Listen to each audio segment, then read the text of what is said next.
Yeah, he's a Hello and welcome to Springboard, your virtual university. My name is Albert Okran. Welcoming you to Ghana's foremost developmental program and that place where the greatest minds in the world converge. Springboard is brought to you by the Springboard Roadshow Foundation in partnership with MTN Ghana, the Enterprise Group, and the Ghana Growth Program, a collaboration between Mastercard Foundation and Springboard Roadshow Foundation. This is the year that the Lord has made. We'll rejoice and be glad in it. So today we begin a journey in this month of February, looking at love, relationships, marriage, and just that beautiful human connection ordained by God, but which also has some very peculiar nuances and challenges. How do we build and maintain healthy relationships? I have two people in the studio with me, very good friends of mine, who will help me understand, first of all, how to build, then how to maintain. And by the way, which one is more difficult, the building or the maintenance? Let's find out. I have in the studio Elder Amos Kevin-Annan, certified life coach, healthy homes advocate, and the CEO of Hearts and Habits Foundation. Elder, Afishapa, I've been commenting. good to see you as always. Wonderful as always, bro. You're looking good, man. Thank you. Building maintenance. We'll come to it. I also have all the way from my favorite city in Ghana, Dr. Ruth Owusu-Antwi, lecturer at medical school and head of psychiatry at Komfanachi Teaching Hospital, also immediate past president of the Psychiatric Association of Ghana. Ruth, thanks for coming. Thank you so much for having me. I'm happy to be here. Finally, we got to do it. Finally, yes. Yes. Which is more difficult, building or maintenance? Probably maintenance. I will find out. We'll build the commission and then it gets rusty in no time. I know. Elder, let's start with some misconceptions people have about relationships. I mean, as we seek to build healthy relationships, are we becoming more transactional? Are we becoming different from what we've always known about relationships? Well, thank you very much for the question. I think that observers within the social science space have noticed that post-COVID, a lot of things have shifted. So if you were approaching life with a pre-COVID mindset, you're likely to struggle in the new normal. Now, it is the same thing with relationships. It's the same thing with family life. There is the need for individuals to learn to quickly adjust and to be adaptable. If you don't do that, you won't survive. What's COVID got to do with it? You see, COVID locked us down in many spaces. We had been running away from each other for a very long time. And so we found solace in other things other than ourselves as people. Now you got locked down over a period of time for many of the places where there was lockdown. The intention that people missed was also how to be together and to enjoy each other's company rather than enduring each other's company. The discomfort that it produced was that you are in my face, you are in my space, and you are on my case. When people felt that way, you are more than a licensed irritant that they have to get rid of quickly. Now, after life came to normalcy in many of the spaces, we seem to have lost that opportunity to have bonded well, whether as lovers or as family. And now it's beginning to produce a lot more pressure on us because the demands now are far more than what used to be.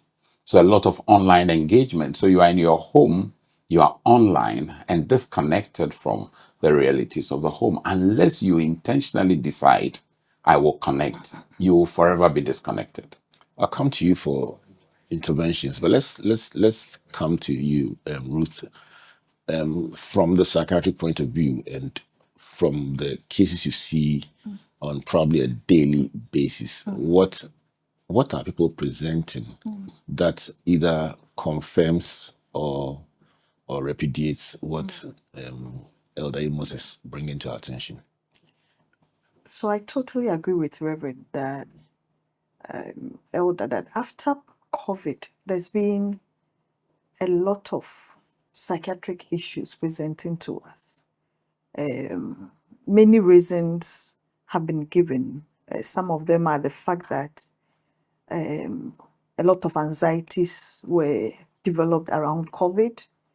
The usual way of losing a loved one and even getting closure was taken away from us. So a loved one dies from COVID. While they're on admission, you can't even visit.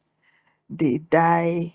There is no laying of states. I mean, the very culture bit of us as Africans that you have to lay the person in state, we pay our last respect. No, the person is put in a bag.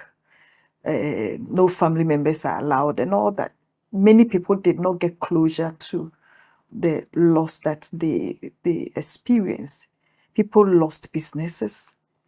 And of course, putting people together who were previously minding their own business or having issues raised a lot of what we call gender-based violence or intimate partner violence at home and in families. So during COVID, we're getting a lot of people coming into the clinic with anxiety disorder, especially depression, gender-based violence issues and all that. It some way, somehow has reduced the stigma associated with mental health care, that people now understand mental health issues and they would walk in and get services. We are not out of the woods yet. There are so many cases still coming in. The good thing is that people recognize what they are going through and they come for help. As much as there's been an improvement in seeking mental health care and stigma is going down, we still have a long way to go, a long, long way. Even among healthcare professionals, to refer your patients to go and see a psychiatrist or a psychologist can be difficult for the healthcare provider because you don't know what your patient will be thinking that you are thinking.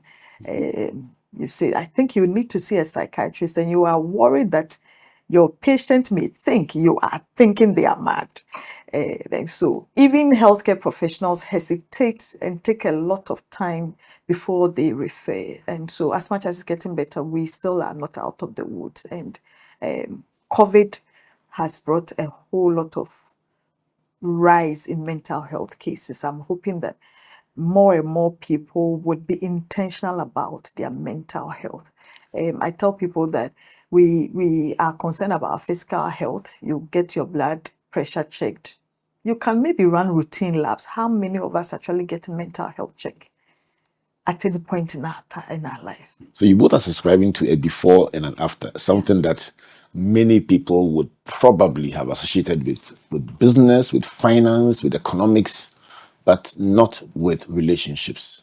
But you are saying that there is actually a before and after, and it is the dividing line is COVID.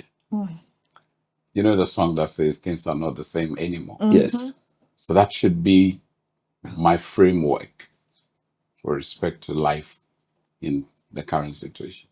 What should a viewer or listener in a relationship do? Because increasingly you meet people who just can't understand what has come over the person that they are relating to. And they seem genuinely exasperated because they may not be armed with the tools that you have to decipher what the issue is. They just know something is wrong, but they just can't tell what exactly it is. What should people do in these circumstances? Sometimes it's not so much that something is wrong, but that something has changed. Okay. Now, do you notice the change in yourself?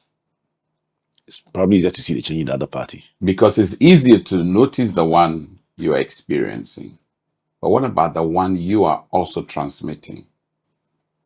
Are you receiving feedback warmly, graciously, and being positioned to amend your ways. For instance, she raised the issue of anxiety. When an individual is anxious and they haven't been able to mitigate against the anxiety, what happens is that they transfer it to others. A person is stressed from the volume of work they have to do online.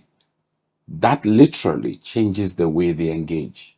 So you're speaking to your lover. He's not giving you eye contact. He says, keep talking, I'm listening. And you want to look into the eyes because I can gauge something from your eyes which your lips may not be able to utter. Your child is talking to you and you say, okay, yes, I'm listening. And the child feels disconnected from you and you don't appreciate or even realize the harm being caused.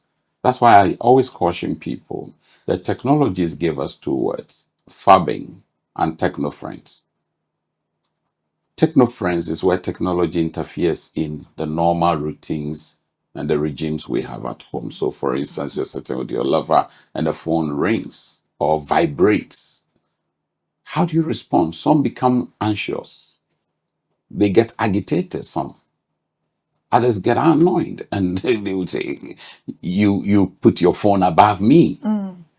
So the interpretations that these things are also bringing is something we must give attention to. Now, fabbing, which is P-H-U-B-B-I-N-G, is where a person is sitting next to you, but they're totally disconnected from you. They connect to somebody who is far and remote rather than with you. So the person sitting next to you and giggling and laughing, and they look very happy. But when they are with you, they look very, sad and broken. I saw a video of a boy who was writing an essay in class, what you wish you were. And he said, I wish I was a smartphone. And he narrated in the essay why he longs to be like a smartphone. So clearly, it was a domestic relationship that was being interfered with by the wrongful use of devices. So sadly for him, it was the mother who was a class teacher and took the script home. And the husband, hearing the story, retorted that this person's parents are very bad.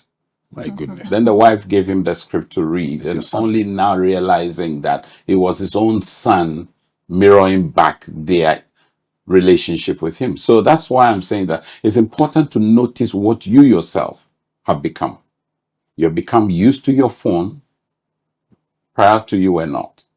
Now your banking transaction is on the phone. Your web projects are delivered via your phone.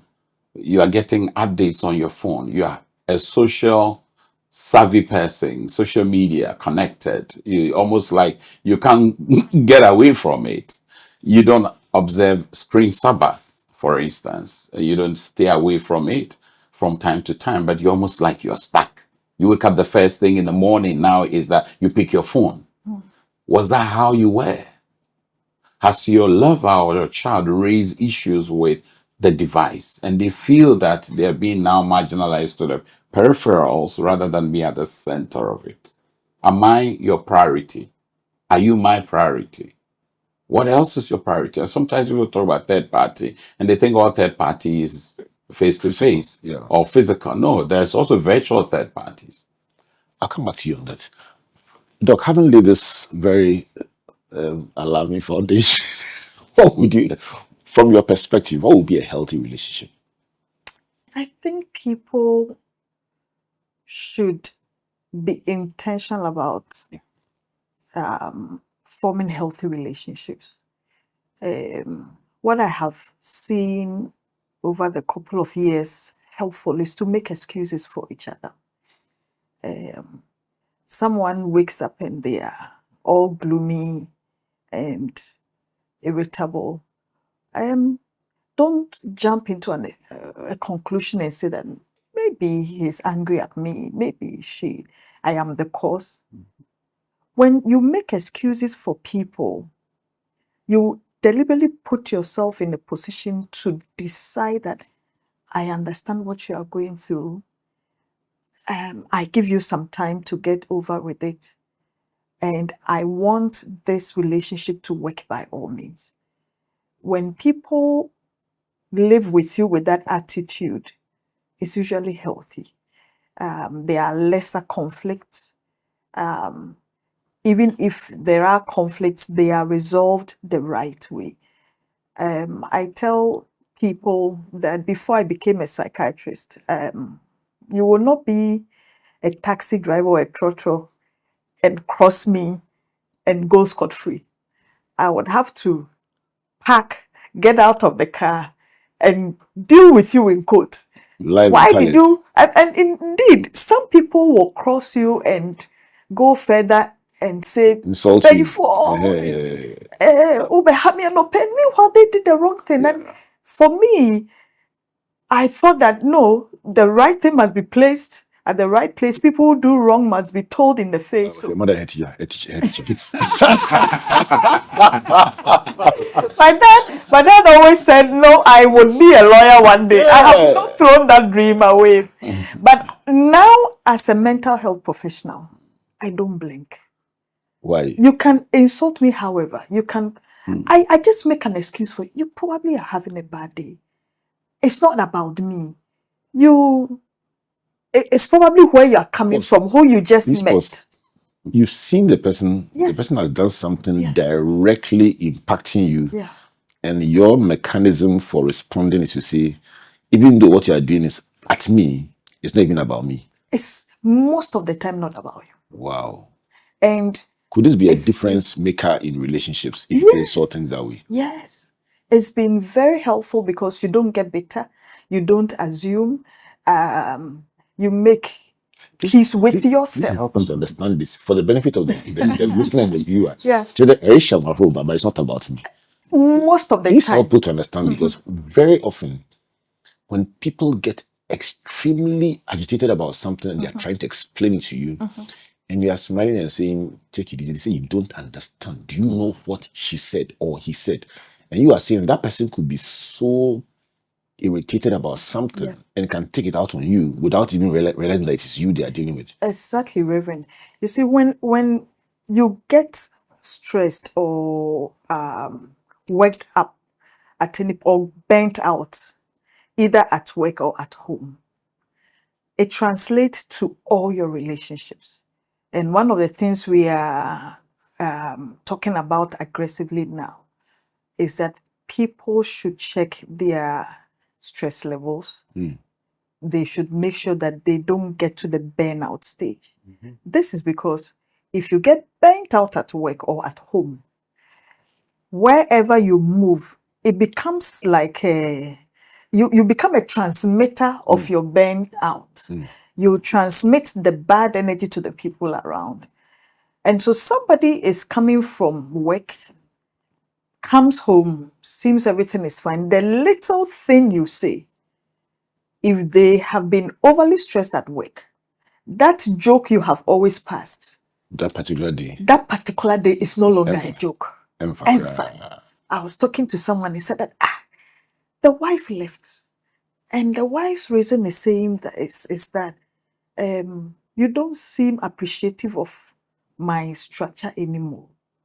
That you keep saying that, hey, the up is fine. I wish the down to you have some bit more. And the husband doesn't understand, but we've cracked this joke over and over again. We've laughed about it. Why now? It was funny then, but it's no longer funny. Yes, it's no longer funny, and he can't understand. And I'm like, this was just the last straw that broke the camel's back. There has been a pile up of other issues. Stress from work, stress from maybe the relationship itself, that now what was a joke is not actually the trigger of her leaving. It's only the last straw. And usually the last straw is the smallest of them all. Indeed. It's like water boiling. I mean, it will hit 99 degrees, 1 degree, you see, this water is boiling. You see, it's not at 1 degree. It has been coming. It has been coming. My goodness, this therapeutic. Let me come back to you. I think I'll give you the same question because I suspect you also come from a different angle to bring us roundness. Where do you sit, Elder Amos Kevin-Annan, on the issue of a healthy relationship? Well, I mean, from a Judeo-Christian worldview, for instance, a healthy relationship, from where I sit and review relationships, should have at least three things. First one is must glorify God. Second one it ought to edify the parties. And thirdly, must testify to the next generation. Now, let me unpack it. You believe you are created by a sovereign God, and so you don't self-exist. You depend on God. So whatever you do, the benchmark is, does it please God? Does it honor the name of God? So how you're treating your wife, how you're treating your husband, how you're treating your children, even your colleagues in the workspace, does it bring glory to God? Because that's the utmost. Secondly, does it edify? Edification is enriching, adding qualitatively to another person's life. Iron sharpens iron. So how are you sharpening the blunt edges of each other, making each other better rather than becoming bitter, which is the norm that we see right now? Now, to testify to the next generation is to make a case for the efficacy of marriage, for continuity of humanity. If your children begin to question, is this all there is in marriage? Like somebody said, when I was aspiring to marry, I longed for the ideal. I got an ordeal. Now I'm looking for the real deal. Wow. No, say it again. I love this. I longed for the ideal. I got an ordeal. Now I'm looking for the real deal. What was the ideal? Each one of us is idealistic in our template when we are aspiring to marry. There's a certain model of a wife you look for. Like she talked about Esroni Asiye. You know, there are those who glamorize Esro, there are those who glamorize Asiye. What And in between. I heard, And in between. So, you know, whatever your ideal is, I discovered that your ideal is always the most temptuous space. when we go for the break, I'm going to line up my technical team. And I'm going to ask them, are you a Soho or a Sieho or all of them? You know, so a lot of individuals have not really processed these things. And so, for instance, the situation she narrated about people insulting you. If you've read The 7 Habits of Highly Effective People by Steve Covey, one of the things he talks about is your circle of control and circle of concern. If you end up spending a lot of your energy, efforts, and resources in what you should be concerned about rather than what is within your control, you'll be wastage. Does that have a relationship with the serenity prayer? Yeah. I mean, yes. The things I cannot do much about. Let me accept those. But there's a critical line that says, "Teach me to know the difference." The difference, yes. You see, that's the game changer. So she, for instance, now says that, now I choose my response. That's what Steve Covey calls responsibility. And in it is inherent responsibility. So I take ownership. The famous statement of, you cannot stop a bird from flying over your head. But when it decides to pitch and build its nest, you will not allow it. So she has taken responsibility. And each one of us needs to do that. And it requires you to look at yourself, the person in the mirror. What am I becoming? What am I thinking? How am I feeling? And how am I behaving? Because these are the things actually that derail relationships. So for instance, you see your wife as a Lombo Jata. For the longest time, your feeling towards your wife is going to be related to an Alombo Jata. So your behavior that you choose would be to fight off Alombo Jata. On the other hand, conversely, if you see your wife as a pleasant individual who has equal stake in the marriage or relationship and not lower than you are, it changes how you feel towards them. And then you choose the set of behavior that goes with that. So each one of us need to work on that. Sometimes we are quick to think about what is going on between us rather than what is going on within you. It is from within you that comes between us. If we deal with the within you, we can manage the between us. Deal with the within you, and then we can manage the between us. If you have been with us since the beginning, you are learning how to respond the next time you are crossed by a trotro driver. I used to say that they would never go to heaven, but not. Thank you. Dr. Ruth Owusu-Antwi, I've repented. They will go, but now when they cross me, I'll just smile and then know that You know how a friend of mine from Sweden describes them in Ghana? She says, in Ghana, The taxis are born again, not the drivers. Yeah.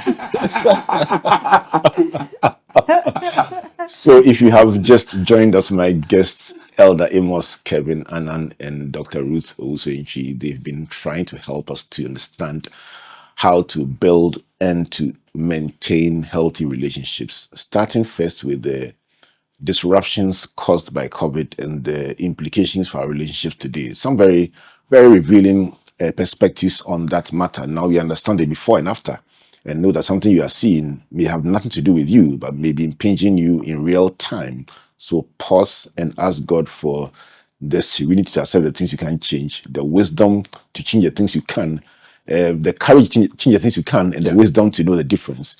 And that is what is trending right now. In the middle of that, we have also the Esroho, the Asieho, and the in-between.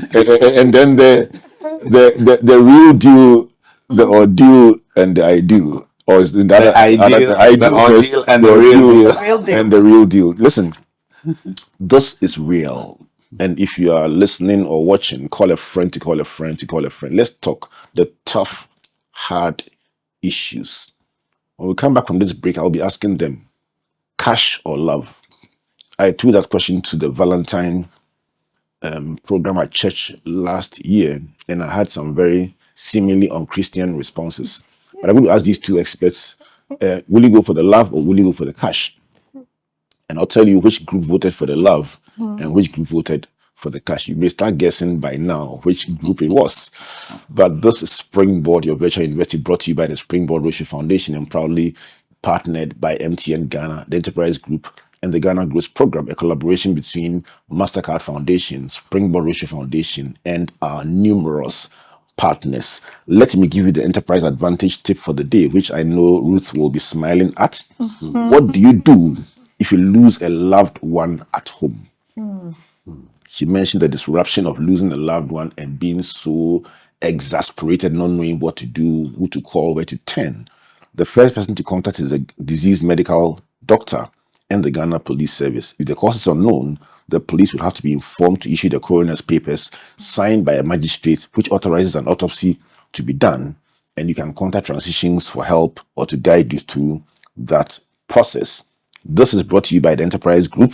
Number to call 030-263-4777. Email info@myenterprisegroup.io.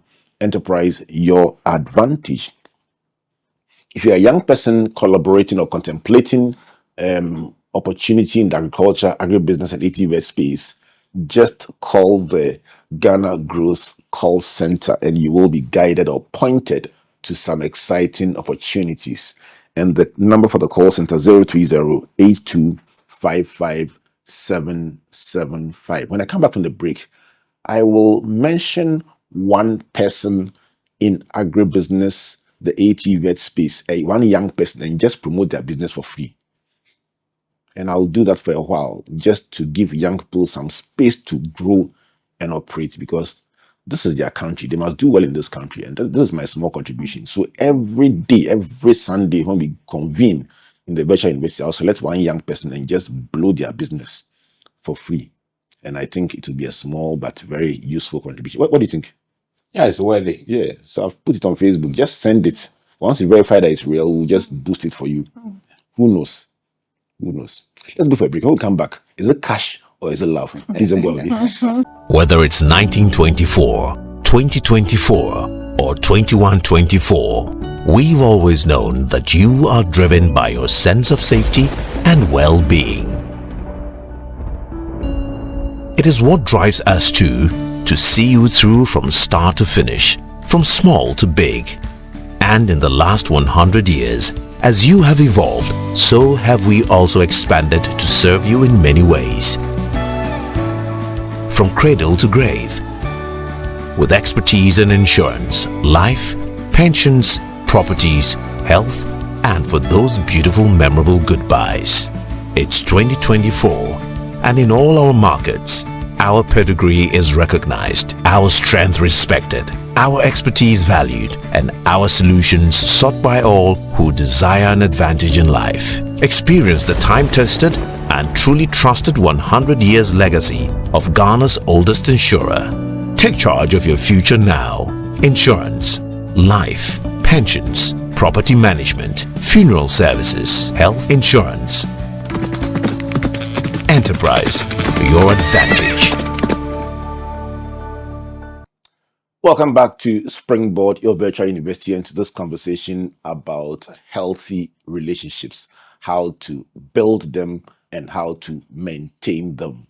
My guests are Elder Amos Kevin-Annan and Dr. Ruth Owusu-Antwi. And before the break, we've had a wonderful time trying to understand how relationships are impacted by developments around us and how they evolve to the point where some of the things you deal with, you don't even understand where they came from and how they originate, but yet they're having great impacts on your life.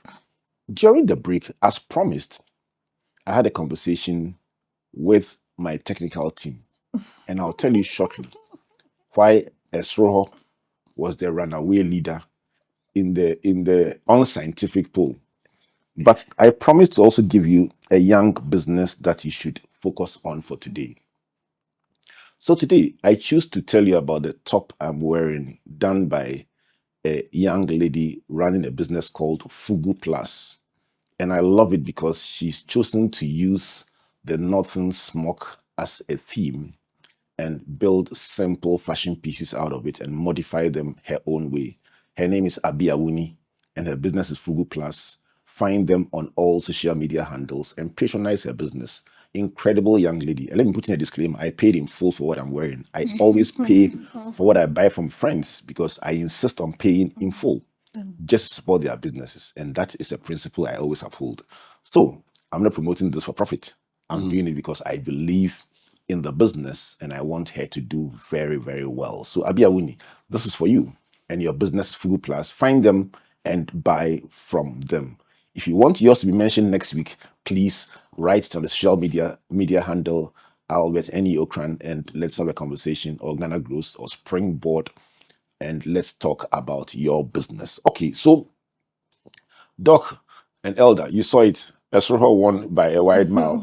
The interesting addition was Kolabo. So it was between Esroho, Asieho, and then Finfini, and then Kolabo 2 came in. But tell me, this issue of specs and body shapes, how big is it? Because for the young people, it seems to be very, very. It's always been there, but it seems to be quite a big issue. I think with the proliferation of social media, you are getting to see people elsewhere who are praised for how they appear and all that, and then people want to be like them. Now more than ever, people are prepared to pay for surgeries, pay for medications, pay for any intervention to get to some socially acceptable specs. What are the implications of this demand? It is destroying relationships because look, even if you surgically change or alter those specs, diseases, illnesses, things change, and that specs you have now may not last forever. If there are no diseases or illnesses, age alone will change those specs. And so it is a wrong thing to focus. And don't get me wrong, I believe in marrying someone you're physically attracted to. But that should not be your trump card. That is not what should run the relationship. That it is this or never. Because whether you like it or not, what you have now will change.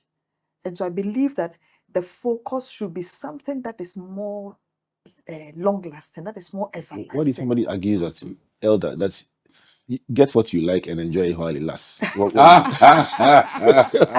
would be your? I'm realizing that there are some very hard conversations young people are having, and we need to get into their space and understand them. And I spend a lot of time talking to them, just trying to understand. And I listen more than I talk. And some of the things I learn are quite phenomenal. So let me ask you, what would you say to the young person who says, listen, while it may not last, get what you want, then You balance as you go. What would you say? I mean, as one who wrote a piece titled "In the Beginning, God Created Attraction," I would not redact the importance of attraction. If you marry someone you are not attracted to, chances are that you'll be distracted by what you actually get attracted to. And the level of dissatisfaction towards the person will be hinged on the fact that you're not attracted to them. So once that is important to you, you need to manage it. But you need to notice that whatever you see which is physical is not eternal. It won't last for long. And some of the things you see right now, the maintenance cost over time is huge. It will put pressure on your finances as lovers, and sometimes it comes with health implications.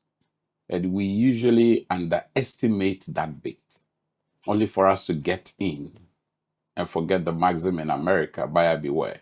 And so anyone who is going for that, be ready for the change. And sometimes the changes can be shockingly devastating. And I caution, I say it in a very humorous way, but I'll modify it on the set. When I'm in a live audience, it's a different one. This is Springboard. So I'm customizing the Springboard revised standard version. You know, you long for Coca-Cola shape, then it becomes guitar shape. Are you able to live by that? Because people change. I wasn't like this when I got married. I've changed. My wife wasn't the way she is now, and she's changed. Am I still adoring, admiring what I have now? Because life changes. The last 2 weeks, I met a gentleman who I saw just before Christmas, and one limb is be taken off. The other limb is burnt, so it's in shorts. This was just before Christmas. And now he's changed. Would you be able to live with him? Or you're looking for someone with that only?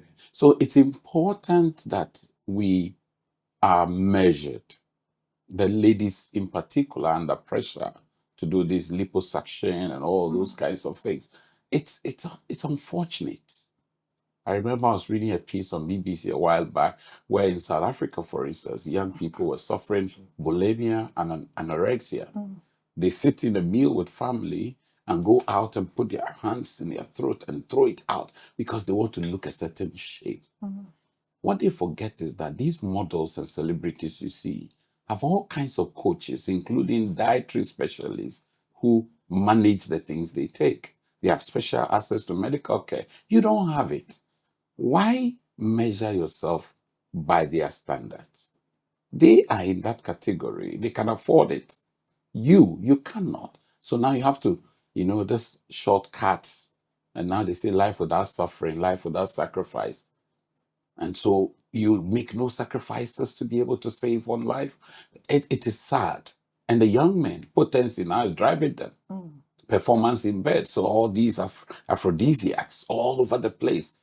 Big, long, thick, big, long, thick is hitting on social media. You sit behind the internet, it just come, pop, pop, pop. Yeah. Big, thick, long, big, thick, long. And the young men are under pressure. But we know, Doc is here, should tell you. A man doesn't need a penis, for instance, longer than 4 inches to have good sex. So these things get caught up with you and you're under pressure to do. So you go and take all these things. And then priapism. Yeah. Doctors are registering scary numbers of men who have erection for more than 24 hours. Yeah. And when it's reversed by surgery, light off. This one is doom, doom, doom. It's not doom so. Yeah. It's a serious matter. This one is doom, doom, doom, doom, doom. So my advice to the young men is this. While the young girls are telling you, you have to have potency, you have to have manpower, a man is not defined by how much he performs in bed. This is Springboard, your virtual university, defined by healthy conversations that go straight to the heart of the issues that matter. Dr. Ruth, please, cash or love? I'm sure you know the answer to the you know the answer I got. So let me tell you up front for my so last year at Valentine, we had a beautiful program at our church. New Wine Temple, East Legon, ICGC. And we put this question either as they were coming in during the break, live in the show. And it was very, very funny, humorous, and everything. But it would seem that the relatively younger population was very upfront, give me the cash. The older ones tended to say, listen, love. Yeah, cash, but love. At the end of the period, somebody said to me, you know what? Your generation is different. And that was the conclusion. Tell me, cash or love? Reverend, you seem to have given just two options, but I would say none of the above. Hey, I've not been married for so long. We are just about 17. But I realized that I thought at the beginning of marriage that love was more important than cash. So I had prayed a prayer as a young person that God, make me successful, make me gainfully employed, make me such that I can earn a living so that I don't have to look for a man who would have to take care of me. That's a good that prayer, isn't money does not become my defining factor. So then I was now looking for the love and all that. But I realized that, wow, love is not even enough. It has to take the fear of God.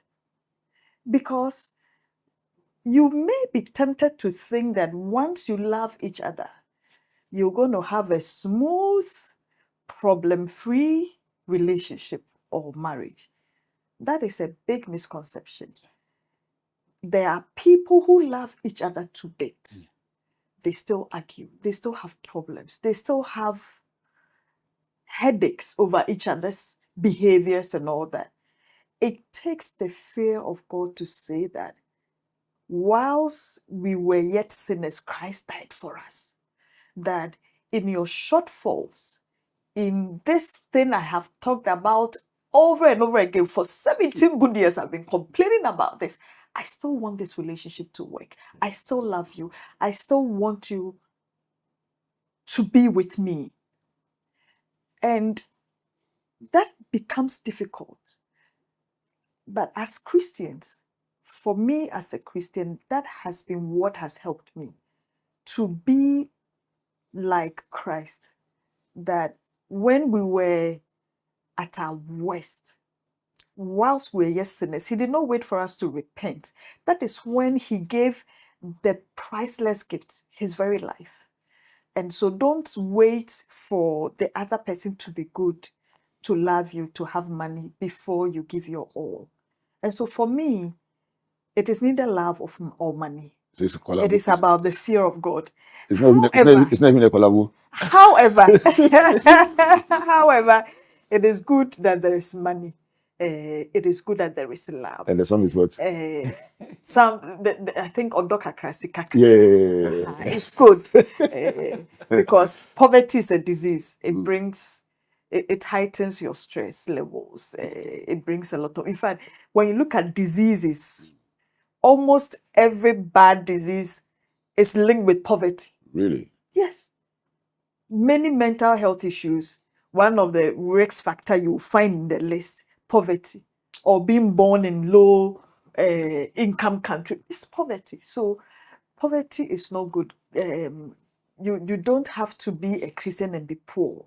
That is not what God wished for us. And so, yes, Sikaka crash is good.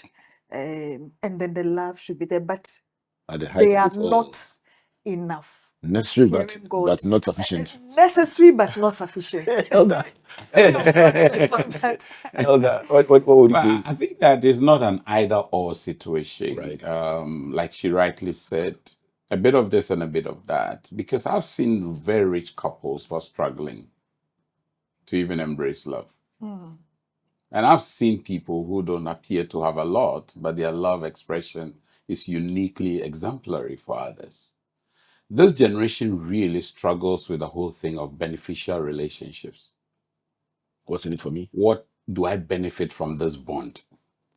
The older generation had what am I bringing on board But this generation really, this whole profit culture, what is in it for me? What do I get? So the value proposition of old is different from the value proposition of today. And that is a reality. What we need to do is to do more engagement with the young people to help guide them along the path where they moderate these things, because it's a tension that is healthy but can get bad if not properly managed. Because if you can't pay your utilities, you get angry at your spouse easily. You can't wish it away. You can't pay your children's school fees. Your whole image suffers because there's a certain reputation cost that comes with that. So you need money to be able to address the issues of life. But everything is not defined by money. In fact, when we were growing up, there was something we call rich people's disease. So rich people too, there are certain things associated with rich people. I remember I saw a picture of somebody living in an informal settlement in Soweto, and they were asleep, husband and wife. You could see they were enjoying sleep. But there are people living in plush settlements. They lie by each other, and they can't close their eyes because it's a nightmarish and endangering your health. You're going to work and you are thinking, I'm on the motorway for 15 years. I drove from near Miocho all the way to Soto, Pentecost University, where I was counselor. And you will see people in very good vehicles, and you can see things are not going well. You could see a husband and wife driving, and they're not talking to each other. But you see some young fellows, they are hale and hearty. The girl's foot is on the dashboard. This is where you go to the Akan-dominated area. They say, to wait, having a concubine is thrilling and exciting than having a spouse. So why should that happen? It's a lot of these things. Money is useful for everyday upkeep and for future support, but it's not all there is about life. And my concept of love, for instance, is quite different because I have developed what I call the 5-tier cake model of love, which is what I talk to the young people about, because we love to talk about enjoying. Nobody's talking about enduring. There's an enduring part of love. Are you ready to endure the differences, for instance? Are you ready to endure the disagreements? Sometimes we are not ready. We are avoiding conflict, and yet conflict comes. We rolled out a number of antecedents, but we've also pointed to a number of challenges. So let's agree to do another show for broadcast next week and just take time to look at the pressures. Because somebody looked at me very tearfully and said, you know what we are going through, you guys didn't go through, so don't judge us. Not one person, not two. What are the pressures relationships are facing today that did not exist in the time of our parents and us? How do we support various generations of people in different relationships to be able to navigate their way forward? What about those who say, listen, Nyanta,